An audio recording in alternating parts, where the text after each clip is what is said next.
আসসালামু আলাইকুম। আজকে আমি একটি সাধারণ রান্না করে দেখাবো। মিষ্টি কুমড়া দিয়ে চিংড়ি মাছের ঝোল তরকারি। রান্নাটা সাধারণ হলেও এর টেস্টটা অসাধারণ।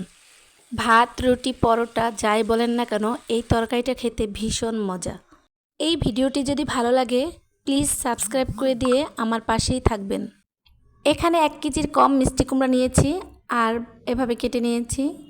আমি কড়াইতে সামান্য পরিমাণ রান্নার তেল দিয়ে দিলাম আর একটা পেঁয়াজ কুচি, সাথে 2টা মরিচ, কাঁচামরিচ যে যেরকম ঝাল খান। আসলে ঝোল তরকারিতে তেমন ঝাল প্রয়োজন হয় না আমার মনে হয়, এর জন্যই আমি ঝালটা কম দিয়েছি। সম্পূর্ণ মশলাটাই আমি কম দিব, কম মশলা দিয়ে রান্নার টেস্টটাই অন্যরকম।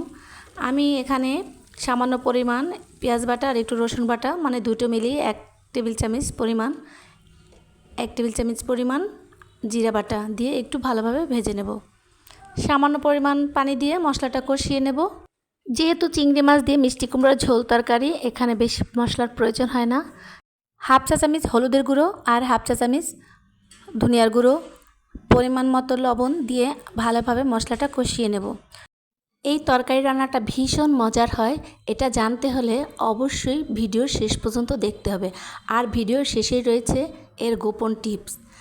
বলেছিলাম যে চিংড়ি মাছ দিয়ে মিষ্টি কুমড়ার ঝোল তরকারি রান্না করব। চিংড়ি মাছ আমি এখনও ব্যবহার করিনি, এটা দেখুন আমি কিভাবে কি করছি।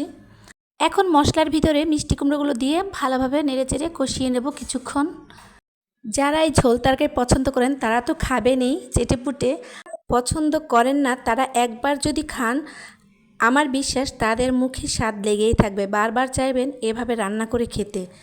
তো এভাবেই আমি ঢাকনা দিয়ে কিছুক্ষণ ঢেকে ঢেকে রান্না করে নেব হালকা সেদ্ধ না হওয়া পর্যন্ত। এখন ঝোলের জন্য পানি দিয়ে দেব। ঝোলের পরিমাণটা একটু বেশিই থাকবে যেহেতু মিষ্টি কুমড়া, পরে পানিটা অনেকটা শুকিয়ে যায়। আবার ঝোল তরকারি তো বলেছি এটা খুব টেস্টি একটা তরকারি। তো এভাবে দিয়ে আবার কিছুক্ষণ ঢাকনা দিয়ে ঢেকে রাখবো বলক ওঠা পর্যন্ত। তো প্রায় হয়ে আসছে।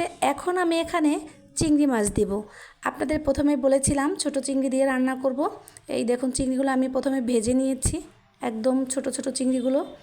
এখান থেকে অর্ধেকটা পরিমাণ চিংড়ি মাছ ভাজা দিয়ে দেব আর অর্ধেকটা দেব অন্যভাবে, সেটা অবশ্যই দেখাবো, যার কারণে তরকারিটা হয়ে উঠবে অনেক অনেক বেশি মজার। আর দিয়ে দিলাম 4-5টা কাঁচামরিচ। এই তরকারিটা আমার হয়ে আসছে দেখুন। এখন অন্যদিকে আমি কি করছি, নামানোর আগে কড়াইতে একটু তেল দিয়ে একটা পেঁয়াজ কুচি দিয়ে দিয়েছি আর এটা ভালোভাবে ভেজে নেব। একটু সময় নিয়ে পেঁয়াজটা ভাজতে হবে আস্তে আস্তে, খেয়াল রাখবেন যেন পুড়ে না যায়, তাহলে কিন্তু এই তরকারিটার স্বাদ একদম নষ্ট হয়ে যাবে। আমার পেঁয়াজ ভাজা হয়ে গেছে। এখন এর ভিতরে অর্ধেকটা চিংড়ি মাছ রেখে দিয়েছিলাম সেটা দিয়েও আবার ভালোভাবে একটু ভেজে নেব। আর এইভাবে ভেজে আমি তরকারির মধ্যেই দিয়ে দেব চুলায় থাকতেই। এগুলো দেওয়ার পরে আর জাল করা যাবে না, সাথে সাথে চুলা বন্ধ করে দিতে হবে।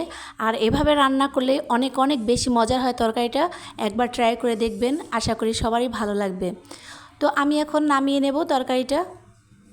মিষ্টি কুমড়ার এই ঝোল তরকারিটা দেখতেও কত সুন্দর হয়েছে, একদম লোভনীয়, খেতেও ভীষণ ভীষণ মজার।